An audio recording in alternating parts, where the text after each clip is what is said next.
नमस्कार मंडळी, मी रोहित बापट उर्फ हृदरोग. माझी एक कविता तुमच्या समोर सादर करतोय. कवितेचं शीर्षक आहे ओझं. पोटाचा भार पाठीवर वाहतोय, पोटाचा भार पाठीवर वाहतोय, अपेक्षांचे ओझे मुक्याने साहतोय. मन हृदय इत्यादी उरलेत कुठे, मन हृदय इत्यादी उरलेत कुठे, तरीही एक डाव खेळून पाहतोय. पाहतोय मी की माझे नशीब मला कुठपर्यंत नेऊन सोडणार आहे. पाहतोय मीही की माझे नशीब मला कुठपर्यंत नेऊन सोडणार आहे. पेशीन पेशी जोडून उभे केलेले स्वप्न किती वेळा हसत हसत तोडणार आहे. भांडायला तशी सवडच मिळत नाही, भांडायला तशी सवयच मिळत नाही. जगण्याच्या वणव्याला थोपायचं असतं. भांडायला तशी सवडच मिळत नाही, जगण्याच्या वणव्याला थोपायचं असतं.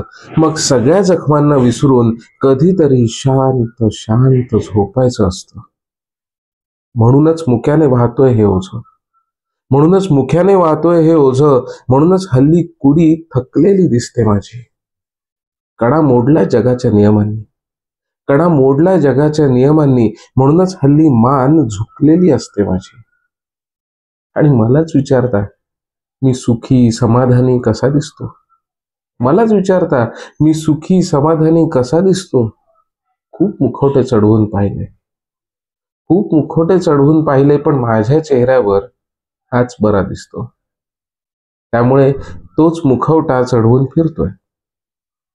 पोटाचा भार पाठीवर वाहतोय, अपेक्षांचे ओझे मुक्याने साहतोय. धन्यवाद मंडळी. तुम्हाला ही कविता आवडली तर जरूर शेअर करा. माझ्या चॅनलवर पहिल्यांदाच आले असाल तर एकदा चॅनलला देखील भेट द्या आणि आवडल्यास सबस्क्राईब करा. मी एक कवी आहे. रातबंद हा माझा कविता संग्रह मी नुकताच प्रसिद्ध केलेला आहे. अमेझॉनवरती तुम्हाला तो सापडेल. त्याची लिंक मी डिस्क्रिप्शनमध्ये सुद्धा दिलेली आहे. जरूर लाभ घ्या. अजून पुस्तक नवीन आहे त्यामुळे ॲड टू कार्ट ऑप्शन नाही. तुम्हाला ऑल बाईंग ऑप्शन्समध्ये जाऊन या पुस्तकाच्या खरेदी संदर्भात पुढे जाता येईल. धन्यवाद.